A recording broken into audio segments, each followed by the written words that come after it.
world, from whichever time zone you're catching me from. My name is MD90 and welcome to my YouTube channel. If you're not subscribed to the channel, make sure you hit that subscribe button, turn on the bell notification to all so that you do not miss any upload that comes up on the channel. And the easiest way for you to navigate the channel, because we put out a lot of content, is head to the playlist and you'll find all various things that we're doing here curated for you based on your interests. So we've got the Kutka podcast, we've got the Tishimi production. These are movies, actually, short movies that you can find on that playlist.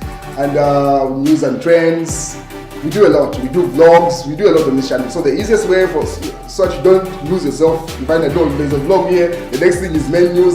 So for you, if you're interested in vlogs, head to the place. If you're interested in a podcast, the place. If you're interested in short movies, head to Tishimi Productions, the place in that section. So that's the easiest way to navigate the channel.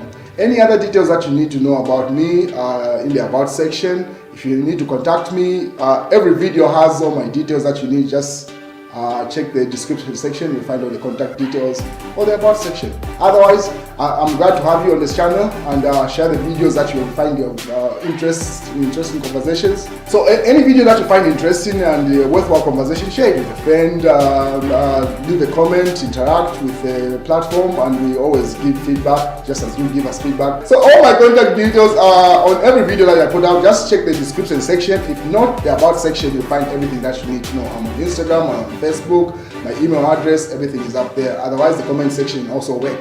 Catch you around. Well, 2025 is building up to be an election year, so it seems like that's a conversation. We don't need to rig elections, United Party for National Development say. So, and then the witchcraft story, comical, says Dr. Munelwa, and then just responding to that story about the witchcraft that was supposed to be sent towards the president in the Ishlema. That was reported there, where 2 witch doctors were arrested. Alleged to be having from Mozambique, and another one should have been a local individual. But aside from that, as you may be aware, the UPND won the recent by-elections in Kawambwa. There are 2 more that are building up to that, so that's where mostly those headlines are targeted towards. In the mass newspaper, they say 2026 polls are unpredictable for the United Party for National Development. We should focus on addressing the masses' concerns instead of excitedly celebrating by-election victories. Singoi advises the UPND to say by-elections may not be a proper yardstick to evaluate their popularity and their ability to win elections in 2026. No sooner that's been announced, the ECZ also announced this. So now Pambashe parliamentary elections have been set for 6th February 2025.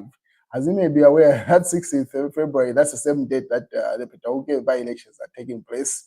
So, unlike what most people are expecting, that the by-election will be spread apart, like the Petauke will take place on the 6th, and then maybe probably the Pambashe will take place like a month later. No, these by-elections are taking place on the same day.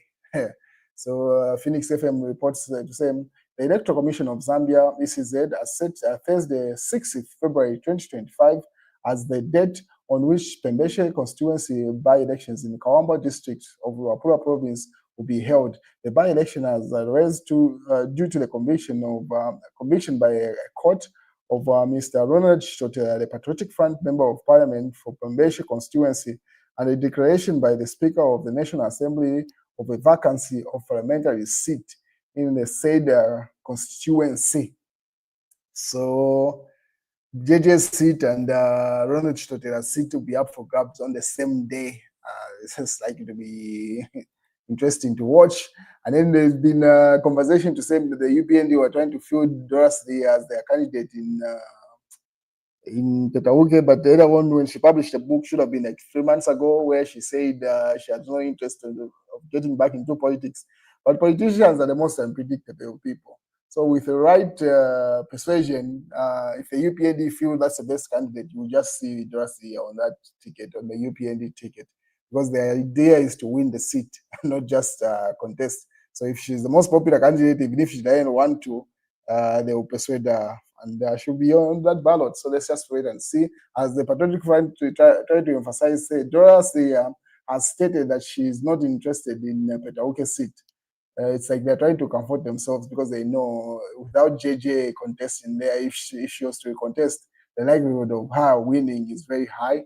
So they're trying to emphasize the point to say no, she had assured them to say she will not contest based off her publication in the book. I doubt that's the proper yardstick of whether she intends to stand or not. So we'll wait and see how that plays out. What is has been reported? This is a state paper, so pretty much the EPND reporting on the same news. The Pambashe and Petauke Parliamentary seat, it's been all over. And then on the other hand, Emmanuel Mwamba put up an article analyzing the situation with regard to what's happening in the Ministry of Health and also Ministry of Land. So he says, paralysis in dysfunction. Elijah Muchima revealed that the donors had withdrawn 17 million US dollars due to corruption in the Ministry of Health. And has also stated that the ministry is in a mess. That's the statement attributed to the current Minister of Health, Elijah Muchima. And then he goes further to say, Sylvia Masebo says Ministry of Lands is in a mess. So she was in health, she's been moved to lands, and then she makes that statement. So everyone is saying everything is a mess. But they've been in government for 3 years, so people are not buying that. That's what Emmanuel Mwamba is trying to emphasize there. While he says, Patriotic President Hichilema has shuffled the two ministries. So he says these individuals were reshuffled, and each one of them is saying the other ministry moved to is a mess. Is it incompetence? And then he says paralysis and dysfunction. And then puts up a picture there and with that headline. What is a statement with regard to that witchcraft incident? Sondemwenda and State House has just announced right now, this is the breaking news.